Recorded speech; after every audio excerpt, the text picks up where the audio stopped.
Last week I joined the Fire Brigades Union on their picket line in their long running dispute with the government.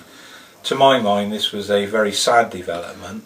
This dispute could have been settled months ago and should have been settled months ago. Actually, we're left now with quite a small dividing line between what the union is prepared to accept and what the government has offered. And I just find it terribly disappointing that when the FBU made a further offer in terms of the way in which it will cope with the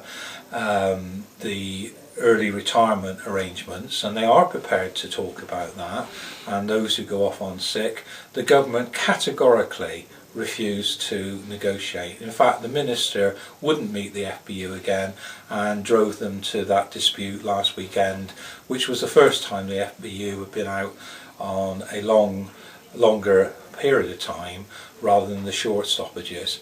So I hope that sense will now prevail. I hope that the government will go back and start talking to the FBU, and we will get a fire service which looks after its staff properly, fairly, and has a pension scheme and a retirement arrangement, particularly those who have to go off on sickness, that is one that we can be proud of and one that we can accept, rather than what seems to be the way of this government, this coalition, of just trying to push the noses of public service workers into the dirt. That is totally unacceptable and not anything that I would ever agree to, and that's why last week I joined with the FBU to draw attention to the need to bring this dispute to an early end.